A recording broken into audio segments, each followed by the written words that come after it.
l'élection n'est pas une priorité absolue pour vous pour le moment? Ce n'est pas une priorité, ça je vous le dis clairement. C'est la sécurité qui est la priorité.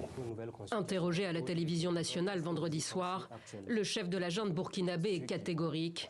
Pas de transition sans sécurisation de tout le territoire. Pourquoi on est venu? On est venu pour la sécurité, pour que le Burkinabé puisse vivre dignement et tranquillement. Et une fois que ça c'est assuré, les gens pourront circuler librement, aller où ils veulent, faire leur campagne et là permettre à tous les Burkinabés de choisir leur président.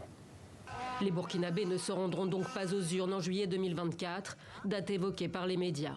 Plus tôt dans la journée, les partisans des putschistes s'étaient réunis place de la Nation à Ouagadougou et dans d'autres villes pour réitérer leur soutien au capitaine Ibrahim Traoré, presque un an jour pour jour après sa prise du pouvoir, fustigeant l'impérialisme français et appelant à un changement de la Constitution. Nous sommes sortis aujourd'hui pour dire que notre Constitution, notre grande Constitution qui est datée de 1900 et quelques, nous voulons que ça s'arrête.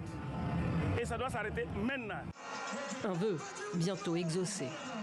Les textes actuels ne nous permettent pas de pouvoir évoluer sereinement. Qu'est-ce que vous reprochez à cette Constitution actuellement?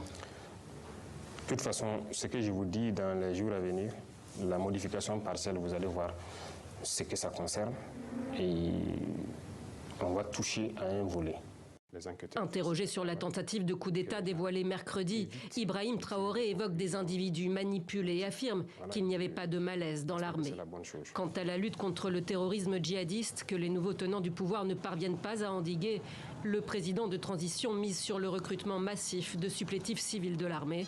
Il a également rappelé son soutien aux militaires au pouvoir au Niger, menacé d'une intervention armée par des États ouest-africains.